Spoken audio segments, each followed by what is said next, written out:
So welcome back to the channel. Now, anybody who has spent a lot of time off-roading and pushing the limits more and more every time they go ends up, well, most people, not everybody, ends up finding themselves on the losing end of a hard rollover.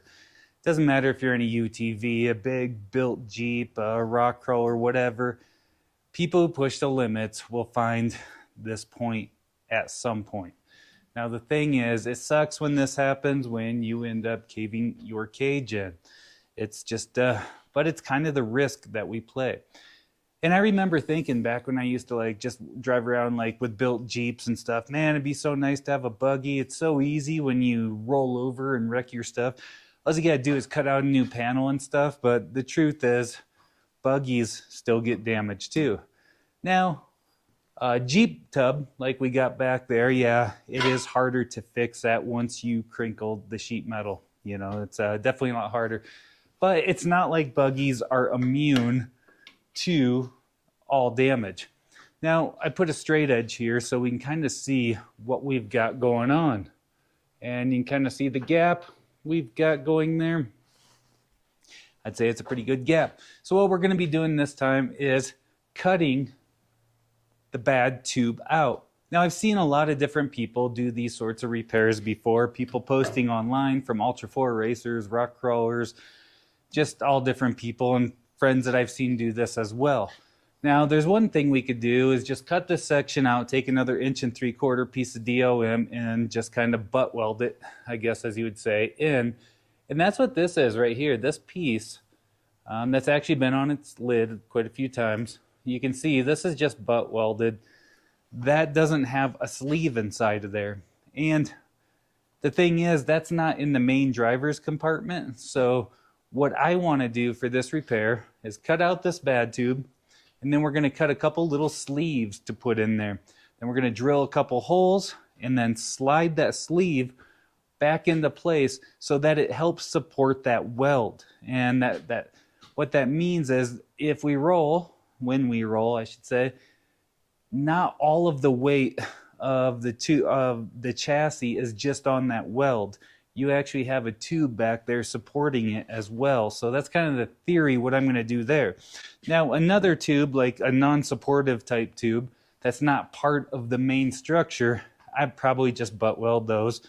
But when you do put a sleeve behind it, actually kind of makes it a little easier to weld, in my opinion.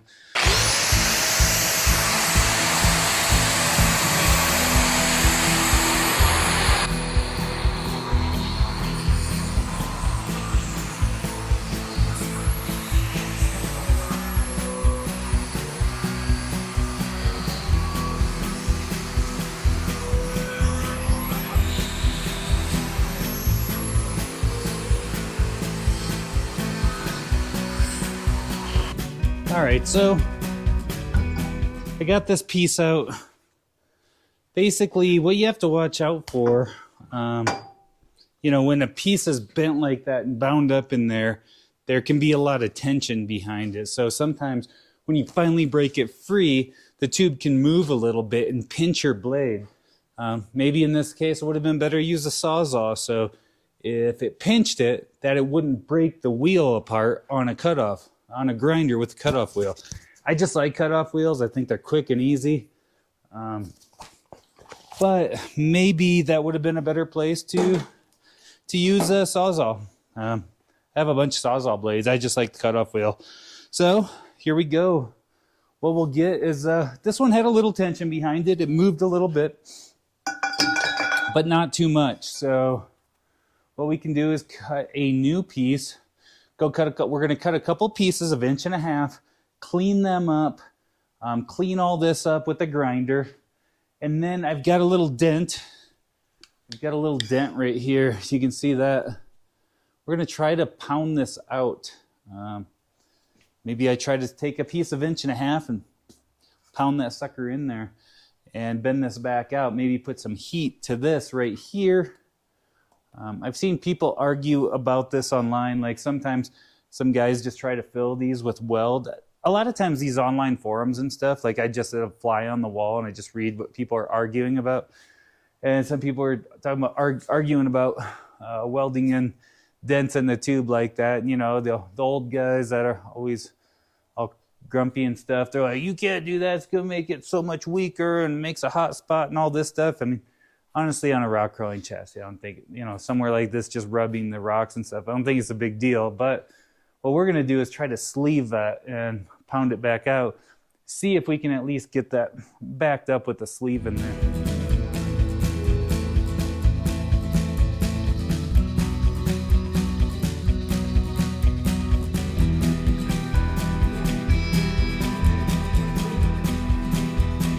All right, so what we got here, this is 1.75" DOM. I cut it to length and then I cut off 1.5" 120 wall DOM. And what it does, it slides in there. Then I drilled these little holes that I'm going to fill with weld. And what that'll do is help hold it all into place. So I did that for both ends. And then, so what I'm going to do, this will help reinforce this weld. So it'll just make the weld stronger. So let's see how it fits.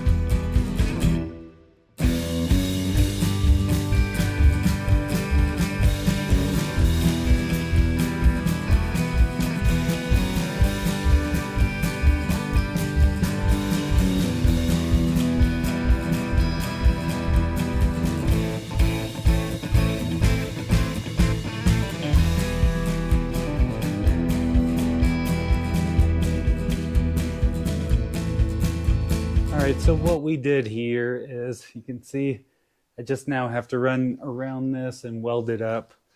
I suppose it's not the perfect fitment, but you know, that's a good thing is we'll fill that all in. We got the tube behind there backing it up to make sure, even if the weld failed, you still have the tube back in there. I don't expect the weld to fail because I haven't had many, I don't think.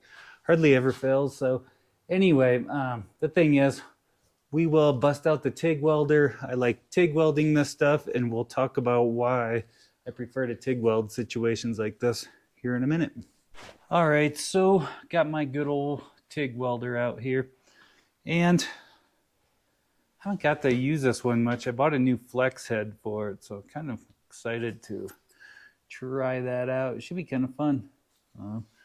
Should be able to get some of those hard to reach areas a little bit better. But this is my good old Everlast TIG welder. It's what we built this car and the other car with. Not all of this car, but probably a third or half, something like that. And all of my other rear steer car. And I love this thing. One of the reasons I like TIG welding is I did put a welding blanket out here to protect like fuel hoses and stuff like that from sparks and stuff. Like, it's all I need is a hot ember to land on a fuel hose and burn the whole thing down.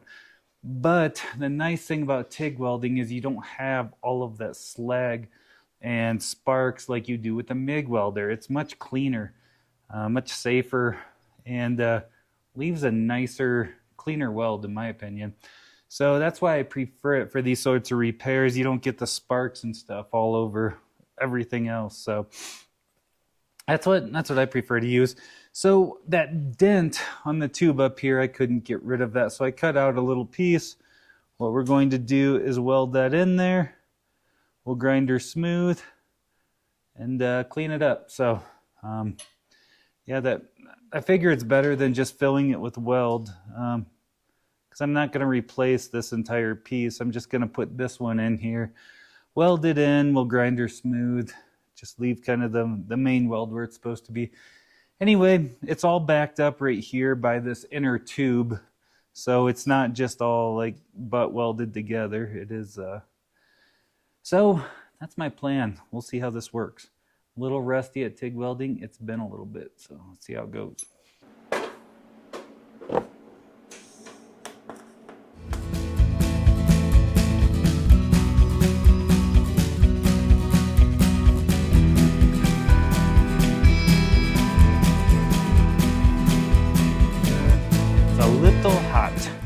I'm a little rusty, not so pretty, but that's a good thing with TIG.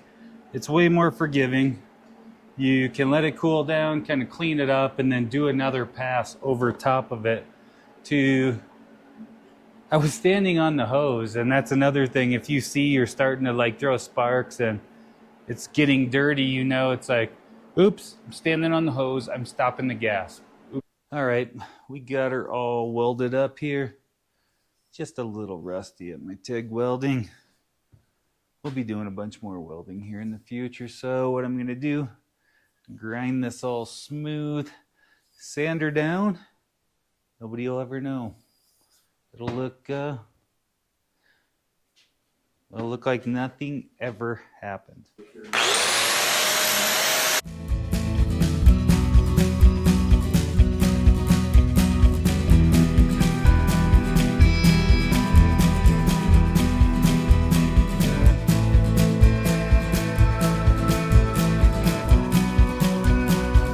All right, just going back, what we did is we sleeved this with tube up to here, and then we put in this new tube here. This is all sleeved, and then we ground this down so you can't see the weld anymore.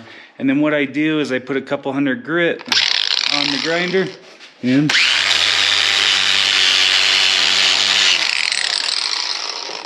it leaves a way smoother finish than just your flap disc is going to. Like the flap disc will leave a lot like deeper scratches in there, and so you can just use a friend taught me this little trick. You can just use this little sanding disc and get it really smooth looking, and then you can't, you know, you can't see those deeper scratches in there, except for the videos of me rolling down the mountain. But anyway, you get it. There we go. A quick and easy way to fix a severely bent tube. All right, so we got this tube finished back up here. Basically sanded it down, painted it, should be good to go. The thing that makes me feel good about it is because we sleeved the inside of it. We didn't just butt weld this stuff together. So now that it has a sleeve on the inside, it's going to be much stronger than just welding it together. There's a number of ways you can do a repair like this, cutting out the entire tube, but you always want to support it with something wherever you're making the repair. Whether you cut it here and you're supporting it with another tube or sleeving the inside. That way you're not just counting on the pure weld alone. But we're making some progress.